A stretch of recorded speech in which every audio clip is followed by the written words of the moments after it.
दोस्तों नमस्कार, स्वागत है बुक बाइट्स पर। यहाँ हम आपके लिए रोज लाते हैं एक नई और प्रेरणादायक ऑडियो बुक। तो चैनल को सब्सक्राइब कीजिए और सुनिए आज की ये खास ऑडियो बुक।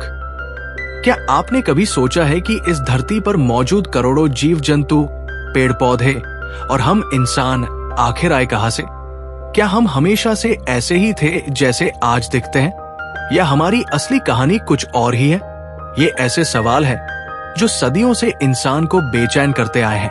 आज हम जिस किताब की दुनिया में कदम रखने वाले हैं, उसने इन सवालों के जवाब देने की ऐसी हिम्मत की जिसने पूरी दुनिया को हिला दिया। जी हाँ, हम बात कर रहे हैं चार्ल्स डार्विन की महान और क्रांतिकारी किताब on the origin of species की। ये किताब सिर्फ विज्ञान नहीं है, बल्कि जीवन को देखने का एक बिल्कुल नया नजरिया है, एक गहरा दर्शन। ये ऑडियो बुक विस्तृत होगी क्योंकि हम हर अध्याय को गहराई से समझेंगे। तो मेरा आपसे निवेदन है, इस वीडियो को अभी अपने व्हाट्सएप या सोशल मीडिया पर शेयर कर लीजिए ताकि लिंक आपके पास सेव रहे और आप इसे आराम से बीच बीच में सुन सके। तो चलिए तैयार हो जाइए एक ऐसे सफर पर निकलने के लिए जो आपको जीवन के सबसे गहरे और अहम रहस्यों के करीब ले जाएगा। अध्याय नंबर 1, इंसान का जादू। जब कुदरत बनी, कुम्हार कैसे इंसानों ने अपनी मर्जी से बदल दी जानवरों और पौधों की दुनिया। चलिए दोस्तों, इस महान सफर की शुरुआत एक बहुत ही सरल और जाने पहचाने उदाहरण से करते हैं। डार्विन हमें सीधे गहरे समुद्र या घने जंगलों में नहीं ले जाते, बल्कि वो शुरुआत करते हैं हमारे अपने घर से, हमारे अपने खेतों से। जरा अपने आसपास नजर घुमाइए। अगर आपके घर में कोई पालतू कुत्ता है तो उसके बारे में सोचिए।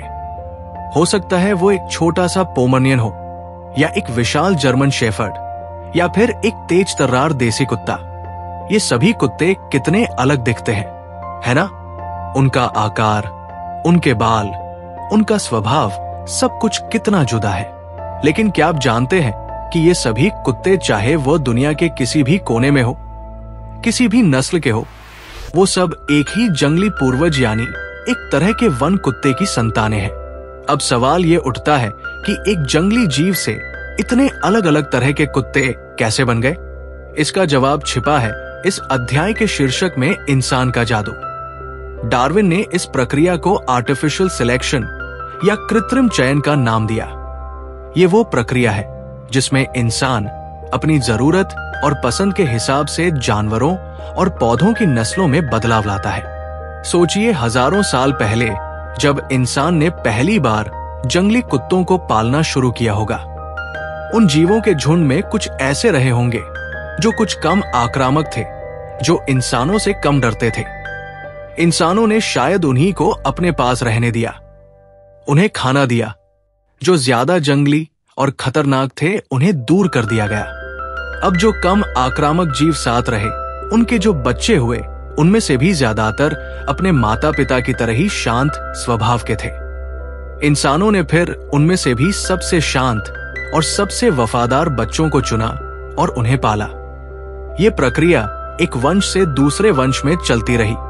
हर वंश में इंसान सबसे अच्छे गुणों वाले जानवरों को चुनता और उन्हीं को आगे वंश चलाने का मौका देता। हजारों सालों तक ऐसा करने के बाद नतीजा आज हमारे सामने है। वो जंगली जीव आज के वफादार कुत्ते में बदल चुका है। और सिर्फ इतना ही नहीं, किसी को शिकार में मदद करने वाला कुत्ता चाहिए था तो उसने सबसे तेज दौड़ने वाले और अच्छी सूंघने की शक्ति वाले कुत्तों को चुना। किसी को घर की रखवाली के लिए कुत्ता चाहिए था तो उसने सबसे ज्यादा भौंकने वाले और ताकतवर कुत्तों को चुना। किसी को बस गोद में खेलने वाला एक प्यारा साथी चाहिए था तो उसने सबसे छोटे और सबसे शांत कुत्तों को चुना। इस तरह एक ही पूर्वज से इंसानी चुनाव ने सैकड़ों अलग अलग नस्लें बना दी। ये जादू सिर्फ कुत्तों तक ही सीमित नहीं है। आप अपने खाने की थाली को देखिए, सब्जियों को ही ले लीजिए। क्या आप जानते हैं कि गोभी, पत्ता गोभी, ब्रोकली, गांठ गोभी, केल, ये सब एक ही जंगली पौधे से निकली है?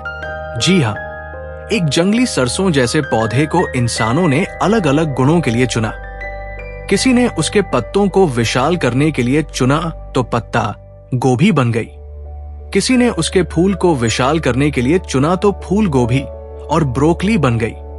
किसी ने उसके तने को मोटा करने के लिए चुना तो गांठ गोभी बन गई। ये सब इंसान के धैर्य और चुनाव का नतीजा है। यही कहानी कबूतरों की है। डार्विन खुद कबूतर पालने के बहुत मुख्य शौकीन थे। उन्होंने देखा कि कबूतर पालने वाले लोग कैसे अपनी पसंद की चोंच, पंख और रंग वाले कबूतर पाने के लिए सिर्फ उन्हीं गुणों वाले कबूतरों का आपस में प्रजनन करवाते थे। कुछ ही वंशों में उन्हें अपनी मनचाही नस्ल मिल जाती थी। ये उदाहरण हमें एक बहुत मुख्य बात सिखाता है। ये दिखाता है कि किसी भी जीव की प्रजाति पत्थर की लकीर नहीं है। उसमें बदलाव की अपार संभावनाएं छिपी होती है।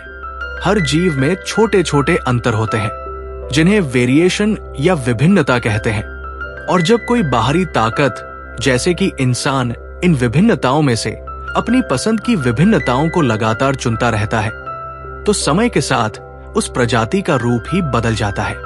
डार्विन ने इस अध्याय के जरिए एक बहुत मजबूत नींव रखी। उन्होंने हमें दिखाया कि देखो बदलाव संभव है। ये कोई कोरी कल्पना नहीं है। ये हमारी आंखों के सामने, हमारे घरों और खेतों में हजारों सालों से हो रहा है। हम इंसान खुद एक सिलेक्टर या चयनकर्ता की भूमिका निभाते आए हैं। हमने कुदरत के दिए हुए कच्चे माल यानी विभिन्नताओं का इस्तेमाल करके अपनी पसंद की आकृतियां बनाई हैं। चाहे वो ज्यादा दूध देने वाली गाय हो, ज्यादा ऊन देने वाला पशु हो या ज्यादा मीठे आम देने वाला वृक्ष हो। इन सब के पीछे एक ही सिद्धांत काम कर रहा है। अपनी पसंद के गुणों को चुनो और उन्हें अगली वंश में आगे करो।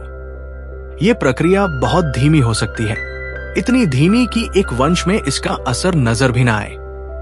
लेकिन जब यही चुनाव सैकड़ों या हजारों सालों तक लगातार चलता रहता है तो छोटे छोटे बदलाव मिलकर एक बहुत विशाल परिवर्तन लाते हैं।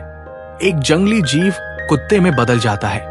एक जंगली पौधा हमारी थाली की सब्जी बन जाता है। ये सब किसी चमत्कार से नहीं बल्कि एक तय प्रक्रिया से होता है।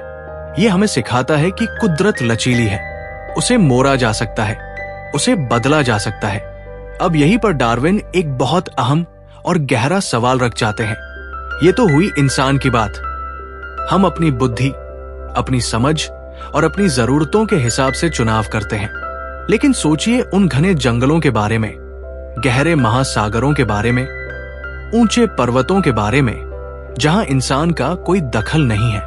वहां तो कोई किसान या कोई कबूतरबाज नहीं बैठा है जो ये तय करे कि किस हिरण को जीना चाहिए या किस मछली को अपना वंश आगे चलाना चाहिए। तो फिर वहां ये बदलाव कैसे होते हैं? जंगल में एक हिरण की रफ्तार कैसे अधिक हो जाती है?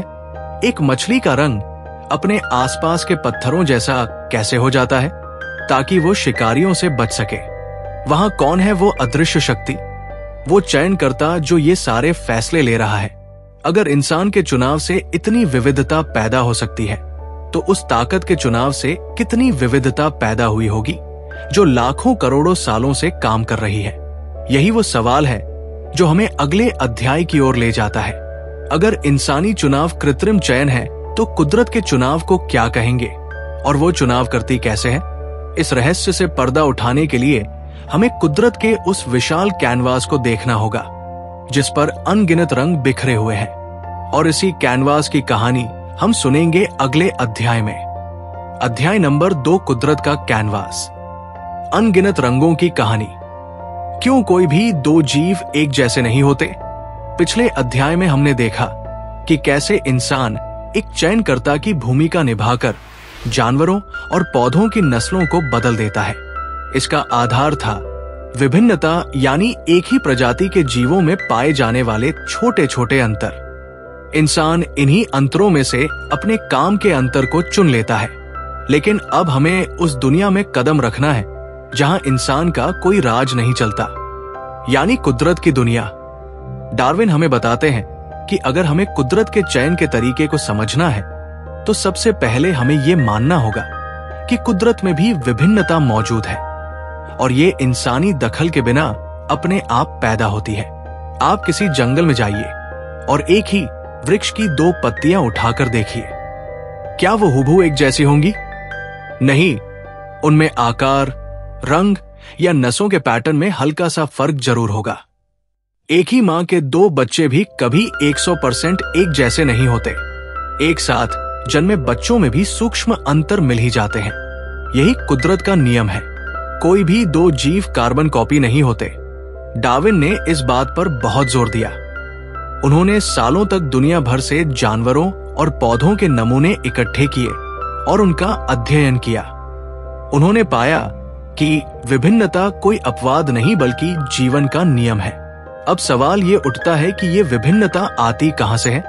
डार्विन के समय में जेनेटिक्स और डीएनए का ज्ञान नहीं था, लेकिन उनका अंदाजा कमाल का था। उन्होंने कहा कि जब माता पिता से गुण बच्चों में जाते हैं तो वो प्रक्रिया हमेशा एकदम सटीक नहीं होती। उसमें छोटे छोटे बदलाव आ जाते हैं। इसके अलावा जीव जिस माहौल में रहता है, उसका खान पान, जलवायु, ये सब भी उस पर असर डालते हैं और ये असर भी अग्निवंशों में जा सकते हैं। आज हम जानते हैं कि ये विभिन्नताएं म्यूटेशन या उत्परिवर्तन की वजह से आती है, जो डीएनए की कॉपी होने के दौरान होने वाली छोटी छोटी गलतियां हैं। ज्यादातर म्यूटेशन या तो बेकार होते हैं या नुकसानदायक, लेकिन कभी कभी हजारों में से कोई एक म्यूटेशन ऐसा होता है जो उस जीव के लिए फायदेमंद साबित हो सकता है। उदाहरण के लिए किसी हिरण के बच्चों में से एक बच्चा पैदा हुआ जिसके पैर दूसरों से मामूली से ज्यादा लंबे थे, या किसी ठंडे इलाके की लोमड़ी का बच्चा पैदा हुआ जिसके बाल दूसरों से कुछ ज्यादा घने थे। ये सब कुदरती विभिन्नता के उदाहरण हैं। ये किसी इंसान ने नहीं चुने, ये बस अपने आप हो गए। डार्विन हमें समझाते हैं कि इन विभिन्नताओं का पैमाना बहुत विशाल है। कुछ विभिन्नताएं ऐसी होती हैं जो बहुत मामूली होती हैं, जिन्हें हम पहली नजर में देख भी नहीं पाते, जैसे किसी पक्षी की चोंच का आकार 1 मिलीमीटर लंबा होना या किसी कीड़े के पंख का रंग कुछ ज्यादा गहरा होना। वहीं कुछ विभिन्नताएं बहुत मुख्य और स्पष्ट हो सकती है। महत्वपूर्ण बात यह है कि ये विभिन्नताएं लगातार हर वंश में, हर जीव में पैदा होती रहती है। कुदरत एक ऐसे कलाकार की तरह है जो अपने कैनवास पर लगातार नए नए रंग और नई नई आकृतियां बनाता रहता है। उसके पास कच्चे माल की कोई कमी नहीं है। हर जन्म के साथ कुदरत को एक नया मौका मिलता है प्रयोग करने का, कुछ नया बनाने का। ये विभिन्नताएं ही वो कच्चा माल है जिन पर कुदरत का चयन काम करेगा। अगर सारे जीव एक जैसे होते तो चुनाव का कोई सवाल ही नहीं उठता। अगर एक झुंड के सारे हिरण एक ही रफ्तार से भागते तो जब कोई शेर हमला करता तो कौन बचेगा और कौन मरेगा, ये सिर्फ किस्मत की बात होती। लेकिन क्योंकि उनमें रफ्तार का फर्क है तो अब चुनाव के लिए एक आधार मिल गया है। इस बात को और गहराई से समझने के लिए डार्विन हमें एक और उदाहरण देते हैं। वो कहते हैं कि किसी एक इलाके में पाए जाने वाले पौधों की एक प्रजाति को देखिए। मान लीजिए वो इलाका कभी सूखा और कभी नम रहता है। अब उस पौधे की प्रजाति में कुछ पौधे ऐसे होंगे जिनके मूल कुछ ज्यादा गहरे जाते होंगे और कुछ ऐसे होंगे जिनके मूल उथले रहते होंगे। जब मौसम सामान्य रहेगा तो दोनों तरह के पौधे आराम से जिएंगे, लेकिन जिस साल भयंकर सूखा आएगा तब क्या होगा? तब सिर्फ वही पौधे जिंदा बच पाएंगे जिनके मूल ज्यादा गहरे थे और जो जमीन के नीचे से पानी खींच सके। उथले मूलों वाले सारे पौधे सूख कर मर जाएंगे। अब अगले साल जो बीज पैदा होंगे वो ज्यादातर गहरे मूलों वाले पौधों के ही होंगे। इस तरह कुदरत ने बिना किसी इरादे के सिर्फ सूखे की स्थिति पैदा करके गहरे मूल वाले गुण को चुन लिया। यहां चयनकर्ता कौन था? सूखा। यह कुदरती चयन की एक झलक है जिसे हम आगे और विस्तार से समझेंगे, लेकिन इसका आधार वही था, पौधों में पहले से मौजूद विभिन्नता। अगर सारे पौधों के मूल एक जैसे होते तो शायद सूखे में पूरी की पूरी प्रजाति ही खत्म हो जाती। विभिन्नता ने ही उस प्रजाति को बचने का एक मौका दिया। तो इस अध्याय का सार यह है कि कुदरत में बदलाव की प्रक्रिया शुरू करने के लिए जो पहला और सबसे जरूरी तत्व है वो है विभिन्नता, जो हर जगह हर समय अपने आप पैदा होती रहती है। ये जीवन के विशाल कैनवास पर बिखरे हुए अनगिनत रंग हैं। कुछ जीव कुछ विशाल हैं, कुछ कुछ छोटे, कुछ ज्यादा तेज हैं, कुछ ज्यादा मजबूत, कुछ का रंग गहरा है, कुछ का हल्का, कुछ गर्मी ज्यादा सह सकते हैं, कुछ सर्दी। ये अंतहीन विभिन्नताएं ही वो विकल्प है जिनमें से कुदरत को चुनाव करना है। लेकिन अब यहां एक और गहरा सवाल उठता है, चुनाव करने की जरूरत ही क्यों होती है? क्या हर कोई जो पैदा होता है वो जी नहीं सकता? क्या कुदरत में सबके लिए जगह और सबके लिए भोजन नहीं है? क्यों कुछ को चुना जाता है और बाकियों को त्याग दिया जाता है? डार्विन कहते हैं कि इसका कारण ये है कि जीवन कोई फूलों की सेज नहीं है। ये एक निरंतर चलने वाला संघर्ष है, एक जंग है। और इसी जंग की कहानी है हमारा अगला अध्याय, जो हमें बताएगा कि क्यों हर सांस एक मुकाबला है और क्यों हर पैदा होने वाला जीव जिंदा नहीं रह पाता। इस जंग के नियम क्या है और कौन है वो प्लेयर जो इस जंग में हिस्सा ले रहे हैं? इन सवालों के जवाब हमें डार्विन के सिद्धांत के और भी करीब ले जाएंगे। अध्याय नंबर 3, जिंदगी की जंग, हर सांस एक मुकाबला है। क्यों हर पैदा होने वाला जीव जिंदा नहीं रह पाता? पिछले अध्याय में हमने कुदरत के उस विशाल कैनवास को देखा जिस पर विभिन्नताओं के अनगिनत रंग बिखरे हुए हैं। हर जीव अपने आप में अनोखा है। लेकिन अब डार्विन हमें एक ऐसी हकीकत से रूबरू करवाते हैं जो कुछ कठोर लेकिन सच्ची है। वो कहते हैं कि ये दुनिया कोई शांत और आरामदायक जगह नहीं है जहां हर किसी के लिए भरपूर संसाधन मौजूद हो, बल्कि ये एक रणभूमि है जहां हर जीव को अपने अस्तित्व के लिए, जिंदा रहने के लिए लगातार संघर्ष करना होता है। उन्होंने इस अवधारणा को स्ट्रगल फॉर एग्जिस्टेंस या अस्तित्व के लिए संघर्ष का नाम दिया। ये उनके सिद्धांत का दूसरा मुख्य स्तंभ है। ये संघर्ष सिर्फ शेर और हिरण के बीच के मुकाबले तक सीमित नहीं है। इसका दायरा बहुत विशाल और बहुत गहरा है। डार्विन समझाते हैं कि ये संघर्ष 3 स्तरों पर चलता है। पहला, एक ही प्रजाति के जीवों के बीच संघर्ष। दूसरा, अलग अलग प्रजातियों के बीच संघर्ष। और तीसरा, कुदरत और वातावरण की शक्तियों के खिलाफ संघर्ष। सबसे पहले बात करते हैं एक ही प्रजाति के जीवों के बीच होने वाले संघर्ष की। यह सबसे ज्यादा तीव्र और सीधा होता है। क्यों? क्योंकि एक ही प्रजाति के जीवों को एक जैसे भोजन, एक जैसी जगह और एक जैसे संसाधनों की जरूरत होती है। सोचिए, एक जंगल में हिरणों का एक झुंड है। उनके लिए घास सीमित है। जो हिरण ज्यादा फुर्तीला और ताकतवर होगा वो बेहतर घास तक पहले पहुंचेगा और अपना पेट भरेगा।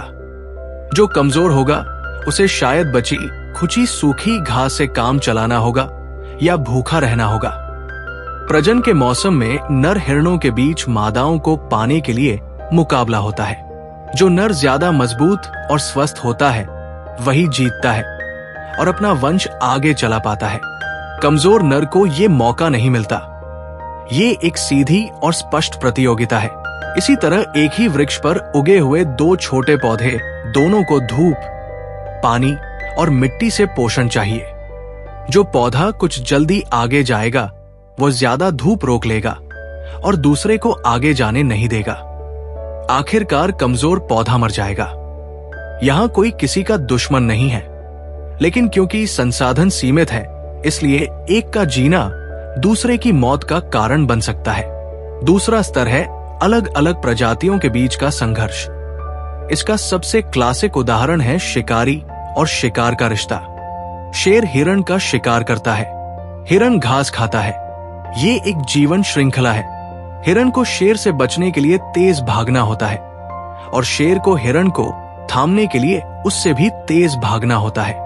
ये एक तरह की हथियारों की प्रतिस्पर्धा है जो लाखों सालों से चल रही है। इसी तरह एक ही घास के मैदान में हिरण, झेब्रा और भैंस तीनों घास के लिए आपस में प्रतिस्पर्धा करते हैं। एक ही जंगल में अलग अलग तरह के पक्षी एक ही तरह के कीट खाने के लिए होड़ करते हैं। परजीवी अपने मेजबान के शरीर में रहकर उससे पोषण लेते हैं। ये भी एक तरह का संघर्ष है। एक पौधा दूसरे पौधों को अपने आसपास उगने से रोकने के लिए अपने मूल्यों से जहरीले रसायन निकाल सकता है। ये सब अलग अलग प्रजातियों के बीच अस्तित्व के मुकाबले के उदाहरण हैं, जहां एक प्रजाति का फायदा दूसरी का नुकसान होता है। ये कुदरत का एक क्रूर लेकिन जरूरी संतुलन है। और तीसरा और शायद सबसे विशाल संघर्ष है कुदरत की शक्तियों के खिलाफ। ये है वातावरण के साथ संघर्ष। रेगिस्तान में एक कैक्टस को पानी की कमी से सामना करना होता है। बर्फीले पर्वतों पर एक भालू को भीषण ठंड का सामना करना होता है। बाढ़, सूखा, तूफान, ज्वालामुखी, ये सब कुदरती आपदाएं हैं जो लाखों करोड़ों जीवों को एक झटके में खत्म कर सकती है। एक जीव को बहुत ज्यादा गर्मी, बहुत ज्यादा सर्दी, बहुत ज्यादा नमी या बहुत ज्यादा सूखे का सामना करना होता है। जो जीव इन कठोर परिस्थितियों को झेल जाता है वही जिंदा बचता है। अगर किसी इलाके का तापमान धीरे धीरे अधिक होने लगे तो वहां रहने वाले जीवों में से केवल वही बचेंगे जो अधिक हुई गर्मी को बर्दाश्त कर सकते हैं। बाकी सब या तो वहां से चले जाएंगे या खत्म हो जाएंगे। ये संघर्ष किसी दूसरे जीव से नहीं बल्कि सीधे कुदरत के मिजाज से है। ये एक ऐसा मुकाबला है जिसमें कोई भेदभाव नहीं होता। डार्विन ने एक बहुत महत्वपूर्ण गणितीय तथ्य की ओर हमारा ध्यान खींचा जो उन्होंने थॉमस माल्थस के काम से सीखा था। तथ्य ये है कि हर प्रजाति अपनी क्षमता से कहीं ज्यादा बच्चे पैदा करती है। एक अकेली मछली लाखों अंडे दे सकती है। एक सरसों का पौधा हजारों बीज पैदा कर सकता है।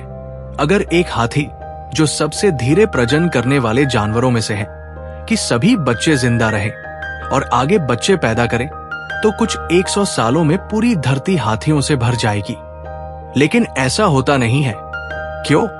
क्योंकि पैदा होने वाले ज्यादातर जीव वयस्क होने से पहले ही मर जाते हैं। वह या तो किसी का शिकार बन जाते हैं, या भूख से मर जाते हैं, या बीमारी का शिकार हो जाते हैं, या किसी कुदरती आपदा में मारे जाते हैं। इसका मतलब यह है कि हर वंश में एक बहुत विशाल छंटनी होती है।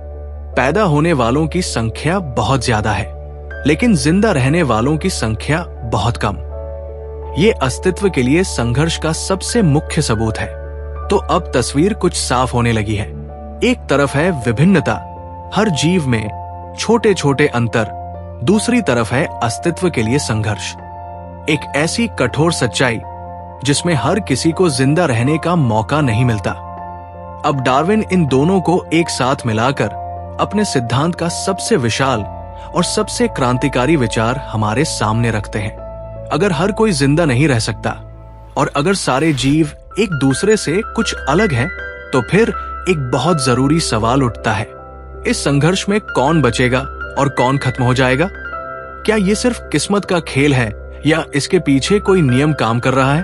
वो कौन सा गुण है, कौन सी खासियत है जो ये तय करती है कि जिंदगी की जंग में जीत किसकी होगी?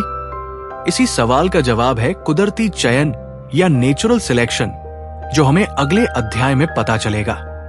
यही वो जादुई चाबी है जो विकास के उस दरवाजे को खोलती है जिससे हम आज तक अनजान थे। अध्याय नंबर 4, कुदरत का चुनाव, जो जीता वही सिकंदर। कौन तय करता है कि कौन बचेगा और कौन नहीं? अब हम डार्विन के सिद्धांत के बिल्कुल केंद्र में पहुंच चुके हैं। हमने पिछले अध्यायों में 2 महत्वपूर्ण बातें समझी हैं। पहली, कुदरत में हर जीव में विभिन्नता होती है। कोई भी 2 जीव एक जैसे नहीं होते। दूसरी, जीवन एक संघर्ष है जहां पैदा होने वाले ज्यादातर जीव वयस्क होने से पहले ही मर जाते हैं क्योंकि संसाधन सीमित है। अब इन दोनों सच्चाइयों को एक साथ मिला दीजिए और जो नतीजा निकलता है वही है डार्विन का सबसे मुख्य योगदान, कुदरती चयन या नेचुरल सिलेक्शन। ये एक ऐसा विचार था जिसने विज्ञान और दर्शन की दुनिया में भूचाल ला दिया। ये कुदरत के उस अदृश्य चयनकर्ता का नाम है जिसके बारे में हमने पहले अध्याय के अंत में सवाल उठाया था। डार्विन कहते हैं कि ये चयनकर्ता कोई भगवान या कोई रहस्यमयी शक्ति नहीं है, बल्कि ये कुदरत के नियमों का एक सीधा और तार्किक परिणाम है। तो कुदरती चयन काम कैसे करता है? चलिए इसे एक सरल उदाहरण से समझते हैं। कल्पना कीजिए कि एक इलाके में भूरे खरगोशों की एक आबादी रहती है। उस इलाके की मिट्टी भी भूरे रंग की है। इन खरगोशों में कुदरती विभिन्नता के कारण कुछ खरगोशों का रंग कुछ ज्यादा गहरा भूरा है, कुछ का कुछ हल्का भूरा, और मान लीजिए किसी म्यूटेशन की वजह से कुछ सफेद खरगोश भी पैदा हो जाते हैं। अब इस इलाके में बाज भी रहते हैं जो इन खरगोशों का शिकार करते हैं। जब बाज आसमान से नीचे देखता है तो उसे भूरी मिट्टी पर भूरे खरगोश आसानी से दिखाई नहीं देते, लेकिन सफेद खरगोश दूर से ही चमकता हुआ नजर आ जाता है। नतीजा क्या होगा? बाज ज्यादातर सफेद खरगोशों को अपना शिकार बना लेंगे। भूरे खरगोशों के बचने की संभावना ज्यादा होगी। अब जो खरगोश बचेंगे वो ज्यादातर भूरे होंगे। जब वो बच्चे पैदा करेंगे तो उनके बच्चे भी ज्यादातर भूरे ही होंगे। ये प्रक्रिया एक वंश से दूसरे वंश में चलती रहेगी। हर वंश में जो खरगोश अपने माहौल में बेहतर तरीके से छिप जाते हैं, उनके जिंदा रहने और बच्चे पैदा करने की संभावना ज्यादा होती है। धीरे धीरे सैकड़ों या हजारों सालों बाद उस इलाके से सफेद खरगोश पूरी तरह खत्म हो जाएंगे और सिर्फ भूरे खरगोश ही बचेंगे। यहां चयन किसने किया? बाज ने? नहीं, कुदरत ने। हां, लेकिन कैसे? कुदरत ने बस एक स्थिति पैदा की, एक भूरा माहौल और एक शिकारी। इस स्थिति में भूरा रंग एक फायदेमंद गुण बन गया। जिस भी खरगोश के पास ये गुण था, उसे जिंदा रहने का एक छोटा सा एडवांटेज या फायदा मिल गया। जिन खरगोशों के पास ये गुण नहीं था, वो खत्म हो गए। यही कुदरती चयन है। ये कोई सचेत प्रक्रिया नहीं है। कुदरत कुछ सोचकर चुनाव नहीं करती। ये तो बस एक फिल्टर की तरह है। जो उस फिल्टर से निकल गया वो बच गया, जो नहीं निकल पाया वो बाहर रह गया। डार्विन ने इस प्रक्रिया को सर्वाइवल ऑफ फिटेस्ट भी कहा, जिसका मतलब अक्सर सबसे ताकतवर का बचना समझ लिया जाता है। लेकिन ये गलत है। फिटेस्ट का मतलब ताकतवर नहीं, बल्कि सबसे उपयुक्त है। वो जीव जो अपने माहौल में सबसे बेहतर तरीके से फिट होता है, वही बचता है। खरगोश के मामले में सबसे फिट खरगोश सबसे ताकतवर नहीं, बल्कि वो था जिसका रंग माहौल से सबसे ज्यादा मेल खाता था।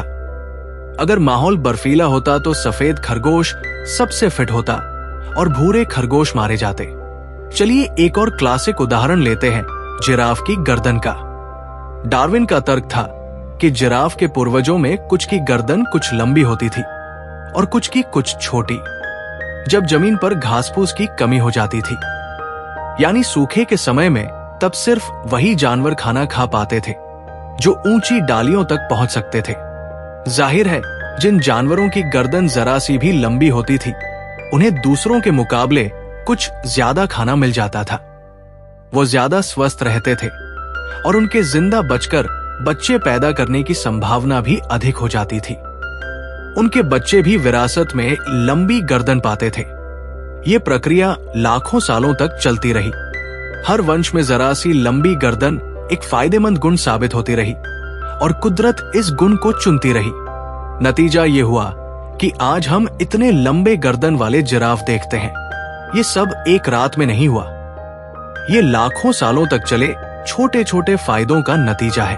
अगर आपके पास इस सिद्धांत को लेकर कोई सवाल है या आप कोई और उदाहरण जानते हैं तो नीचे कमेंट्स में जरूर बताइए। कुदरती चयन सिर्फ शारीरिक गुणों पर ही काम नहीं करता, ये व्यवहार पर भी काम करता है। मान लीजिए पक्षियों के एक समूह में कुछ पक्षी खतरे को देखकर एक खास तरह की आवाज निकालकर अपने साथियों को सावधान कर देते हैं। जो पक्षी ऐसा करते हैं वो शिकारी का ध्यान अपनी ओर खींचकर खुद को खतरे में डालते हैं, लेकिन उनके इस व्यवहार से उनका पूरा झुंड बच जाता है, जिसमें उनके भाई बहन और बच्चे भी शामिल होते हैं। क्योंकि उनका परिवार बच गया तो उनके जीन अगली वंश में चले गए, जिसमें ये चेतावनी देने वाला व्यवहार भी शामिल था। इस तरह परोपकार जैसा व्यवहार भी कुदरती चयन के जरिए विकसित हो सकता है, अगर उससे पूरे समूह को फायदा हो। तो हमने देखा कि कुदरती चयन का आधार है विभिन्नता और संघर्ष, और इसका नतीजा है एडप्टेशन या अनुकूलन। अनुकूलन वो गुण होता है जो किसी जीव को उसके वातावरण में जिंदा रहने और प्रजनन करने में मदद करता है। जिराफ की लंबी गर्दन, खरगोश का भूरा रंग, कैक्टस के कांटे, ये सब अनुकूलन के उदाहरण हैं, जिन्हें लाखों सालों के कुदरती चयन ने बनाया है। तो अब हमारे पास पूरी तस्वीर है। कुदरत लगातार नए नए जीव बनाती रहती है विभिन्नता। इनमें से ज्यादातर जीवन के संघर्ष में खत्म हो जाते हैं संघर्ष। लेकिन कुछ जीव ऐसे होते हैं जिनके पास कोई ऐसा खास गुण होता है जो उन्हें उस माहौल में जिंदा रहने में जरा सी मदद कर देता है। ये जीव ज्यादा जीते हैं, ज्यादा बच्चे पैदा करते हैं और अपना वो फायदेमंद गुण अगली वंश को दे देते हैं। धीरे धीरे वो गुण पूरी आबादी में फैल जाता है और प्रजाति पहले से बेहतर अनुकूलित हो जाती है। ये प्रक्रिया ही जीवन के विकास का इंजन है। यही वो तरीका है जिससे सरल जीवों से जटिल जीव बने। यही वह प्रक्रिया है जिससे धरती पर जीवन की इतनी अद्भुत विविधता पैदा हुई। लेकिन अब एक और सवाल उठता है, ये फायदेमंद गुण अगली वंश में जाते कैसे हैं? क्या इसके भी कुछ नियम है? डार्विन ने इस पर भी विचार किया और उसे विरासत के राज का नाम दिया। इन्हीं राजों से पर्दा हम उठाएंगे अगले अध्याय में। अध्याय 5, विरासत का राज। वो खूबियां जो एक पीढ़ी से दूसरी पीढ़ी तक जाती है, यानी माता पिता से बच्चों में आने वाले गुण। हमने अब तक समझा कि कुदरती चयन, नेचुरल सिलेक्शन, उन्हीं जीवों को चुनता है जिनके पास माहौल में टिके रहने के लिए कुछ खास फायदे होते हैं। लेकिन ये तभी संभव है जब ये फायदे बच्चों तक पहुंच सके। अगर एक हिरण बहुत तेज दौड़ सकता है लेकिन उसकी ये क्षमता उसके बच्चों में नहीं जाती, तो उसके तेज होने का कोई विकासवादी महत्व नहीं रहेगा। इसी प्रक्रिया को हम विरासत या हेरिडिटी कहते हैं। आज हमारे पास जेनेटिक्स, डीएनए और जीन्स का गहरा ज्ञान है जिससे हम इस प्रक्रिया को साफ साफ समझ सकते हैं। लेकिन सोचिए डार्विन के जमाने में, जब न डीएनए था न जीन की खोज हुई थी। उस समय डार्विन को सिर्फ अवलोकन और तर्क के आधार पर ही इस राज को समझना था। उन्होंने देखा कि बच्चे अक्सर अपने माता पिता जैसे ही दिखते हैं। नीली आंखों वाले माता पिता के बच्चों की आंखें भी अक्सर नीली होती हैं। लंबे माता पिता के बच्चे अक्सर लंबे होते हैं। ये साफ संकेत देता है कि गुण पीढ़ियों में आगे बढ़ते हैं। लेकिन ये हमेशा सीधा नहीं होता। कभी कभी बच्चा अपने माता पिता से बिल्कुल अलग दिखता है और कभी कभी कोई गुण सीधे दादा या नाना से बच्चों में आ जाता है। इससे डार्विन ने निष्कर्ष निकाला कि विरासत के नियम बेहद जटिल हैं। डार्विन ने यह भी माना कि जीव अपने जीवन काल में जो गुण हासिल करता है उनमें से कुछ आगे भी जा सकते हैं। जैसे अगर एक लोहार रोज हथौड़ा चलाकर अपने हाथों को मजबूत बनाता है, तो शायद उसके बच्चों के हाथ जन्म से ही कुछ मजबूत हो। इसे उपार्जित लक्षणों की विरासत, इनहेरिटेंस ऑफ एक्वायर्ड कैरेक्टरिस्टिक्स कहा गया। आज विज्ञान ने साबित किया है कि ये विचार ज्यादातर सही नहीं है। आपके जिम जाकर बनाए गए मसल्स आपके बच्चों में सीधे ट्रांसफर नहीं होते। लेकिन ये याद रखना जरूरी है कि डार्विन उस समय एक ऐसी पहेली को समझने की कोशिश कर रहे थे जिसकी पूरी तस्वीर हमें बहुत बाद में जेनेटिक्स और डीएनए की खोज से मिली। दोस्तों, ये था चार्ल्स डार्विन की महान किताब on the origin of species का सरल और विस्तृत सार। इस किताब ने हमें यह समझाया कि जीवन की विविधता किसी चमत्कार या संयोग से नहीं, बल्कि एक गहरी और निरंतर चलने वाली प्रक्रिया, विकासवाद, एवोल्यूशन से बनी है। डार्विन ने अपनी सूझबूझ और अवलोकन से ऐसे सिद्धांत दिए जिन्होंने न सिर्फ विज्ञान बल्कि हमारी सोच और जीवन को देखने का नजरिया ही बदल दिया। आज हमारे पास डीएनए, जेनेटिक्स और आधुनिक विज्ञान की मदद है। लेकिन ये मत भूलिए कि उस समय बिना किसी टेक्नोलॉजी और प्रयोगशालाओं के सिर्फ तर्क और अवलोकन से डार्विन ने ये सब समझने की हिम्मत की। तो अगर इस ऑडियो बुक ने आपके मन में नई सोच और सवाल जगाए हैं, तो इसे लाइक और शेयर जरूर कीजिए। और हाँ, सब्सक्राइब करना मत भूलिए ताकि हम आपको रोज ऐसी ही नई और प्रेरणादायक किताबों का सार सुनाते रहें। मिलते हैं अगली ऑडियो बुक में। तब तक सोचते रहिए, क्योंकि सवाल पूछना ही असली इंसानियत और असली ज्ञान की शुरुआत है।